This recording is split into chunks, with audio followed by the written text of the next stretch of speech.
Shri Venkateswara gold finance తాకట్టులో ఉన్న బంగారాన్ని విడిపించి కొనబడును. సంప్రదించండి 8499070070. వారణాసి స్టోరీ ఇదే లేదు అది లేదు ఇంకొకటి. వారణాసి స్టోరీకి సంబంధించి చాలామంది చాలా రకాల కథలు వడ్డించారు. బట్ నార్మల్గా డైరెక్టర్ ఏమనుకుంటారు, సర్లే హైప్ ఉంది కదా, ఏ స్టోరీలు వాళ్ళే వదిలేస్తూ ఉంటారు. బాహుబలి టైంలో కూడా ఇదే స్టోరీ, అదే స్టోరీ, RRRలో కూడా ఇదే అది ఇది అని చెప్పి చాలా రకాలుగా బోల్డ్ అని వడ్డించారు.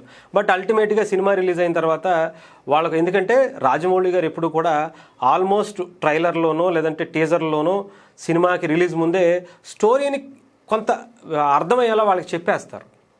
అలా చెప్పేటి మైనస్ అని చాలామంది అనుకుంటారు, కానీ ఆయన రిజల్ట్ చూస్తే, ఆయన తీసినటువంటి సినిమాలకు వచ్చినటువంటి కలెక్షన్స్, ఆ వచ్చినటువంటి రికార్డులు, ఆ స్థాయి చూస్తేనే అర్థమైపోద్ది. ఇది కూడా ఒక ట్రెండ్ సెట్టర్ అని చెప్పి రాజమౌళి గారు కూడా నార్మల్గా ఏమంటారు, ఆ స్టోరీ కాదులండి, సినిమా వచ్చిన తర్వాత చూడండి, దానికి దీనికి సంబంధం లేదండి అని చెప్తూ ఉంటారు. కానీ డైరెక్టర్గా ఇలాంటి చెప్పానుగా ఒక ట్రెండ్ సెట్టర్ అని, అలాంటి ట్రెండ్ సెట్టే ఇప్పుడు రాజమౌళి గారు ఒక ఇంట్రెస్టింగ్ కమెంట్ చేశారు. కమెంట్స్ అంటే కమెంట్స్ కాదు, స్టోరీనే చెప్పేశారు. చెప్పాలంటే వారణాసి స్టోరీని ఆయన రివ్యూలు చేశారు. మీరు అది ఇది ఇంకొకటి అని కథలు రాసుకోవద్దు, స్టోరీ ఇది, దీని బేస్లో మేము స్టోరీని రాశాము అని చెప్పి ఒక రేంజ్లో మొత్తం వైరల్ అయిపోయేలా చేస్తారు. ఎవరికైనా నిజంగా ఒక డైరెక్టర్కి ఆ స్టోరీకి సంబంధించినటువంటి బేస్ని చెప్పి సినిమా తీసేటువంటి దమ్ము ఉందంటే అది రాజమౌళి గారు అనే చెప్పాలి. ఆయనకి తెలిసి ఒక క్లారిటీ ఉంది. ఎవరు ఎన్ని రకాలుగా ఊహించుకున్నా దానికి మించి నేను స్టోరీని రాయగలను, దాన్ని చూపించగలను అనేటువంటి కెపాసిటీ రైటర్గా ఆ టీంలో ఉన్నటువంటి విజేంద్ర ప్రసాద్ గారికి కావచ్చు, డైరెక్టర్గా ఆయనకు కావచ్చు, వాళ్ళందరికీ కూడా ఒక క్లారిటీతో చేస్తున్నటువంటి పని. కాబట్టి ఎవరు ఎన్ని రకాలుగా ఉన్నా ఈ స్టోరీని పూర్తిగా రివ్యూలు చేసినా దాన్ని తెర మీద చూపించేటువంటి విధానం ఉంటుంది చూసారా, దానికోసం ప్రేక్షకుడు వస్తారు, ఇంకా ఇంట్రెస్టింగ్ క్రియేట్ అవుతుంది అనేటువంటి ఉద్దేశంతో చేసేటువంటి ఒక ట్రెండ్ సెట్టింగ్ కమెంట్స్ అని చెప్పాలి. అదే ఇప్పుడు ఆయన ఎవరైతే చాలామంది మాట్లాడుకుంటున్నారో అలాంటి స్టోరీ కాదు ఇది. వారణాసిలో పుట్టి రోమ్ నగరాల వరకు అట్లాంటిక్ సముద్రాలకు సంబంధించి అనేక దాని మీద జరిగేటువంటి జర్నీకి సంబంధించినటువంటి స్టోరీ ఇది. ఇది పురాణాలకి సంబంధించినటువంటి, ముఖ్యంగా రామాయణంలో కొన్ని ఘట్టాలకు సంబంధించినటువంటి స్టోరీ. అలాగే ఇప్పుడున్నటువంటి ఈ ట్రెండ్తో పాటు అలాగే ఆ కాలంలోకి వెళ్ళి వచ్చేటువంటి ఒక స్టోరీ.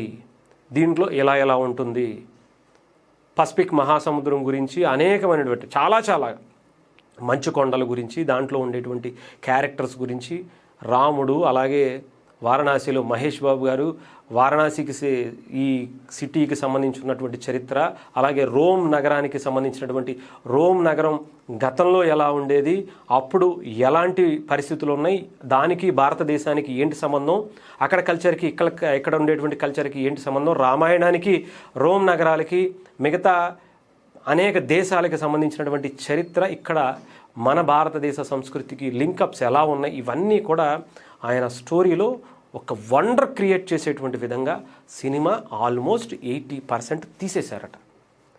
రాజమౌళి గారు 80% తీసేశారంటే ఆలోచించండి సినిమా గురించి ఆయన ఎంత కాన్ఫిడెంట్గా ఉన్నారు. ఇంకా 20% ఎమోషన్ సీన్స్ కావచ్చు, ఇవి కావచ్చు, ఇవన్నీ కూడా చూస్తున్నాము. ఆల్మోస్ట్ ఈ ఇయర్ ఎండింగ్ లోపే సినిమా కంప్లీట్ అయిపోతుంది. చెప్పాలంటే 2-3 నెలల్లోనే అయిపోతుంది. తర్వాత ఇంకా అసలు సినిమా విజువల్ ఫీస్ట్గా, అది కూడా ఐమాక్స్ కెమెరాతో తీస్తున్నాము. ఐమాక్స్కి సంబంధించినటువంటి స్క్రీన్లో అయితేనే మాకు ఈ సినిమాని మేము చూపించేటువంటి పరిస్థితి ఉంటుంది. సో దానికోసమే ప్రత్యేకంగా హాలీవుడ్ టెక్నీషియన్స్ని, హాలీవుడ్కి సంబంధించినటువంటి మెటీరియల్ అంతా కూడా వాడుతున్నాం.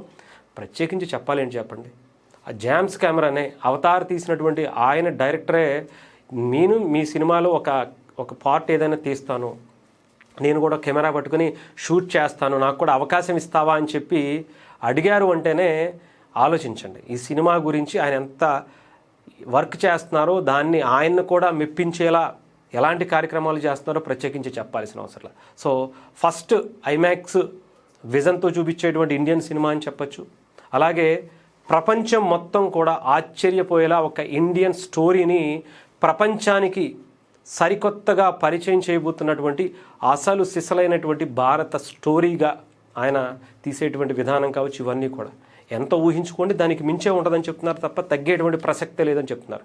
మీరు ఎన్ని స్టోరీలైనా అనుకోండి దానికి మించే ఉంటుంది. కానీ వారణాసి అనేది ఒక ఇప్పటి వరకు మన తెలుగు సినిమాని ఇండియాకి పరిచయం చేశారన్నాం.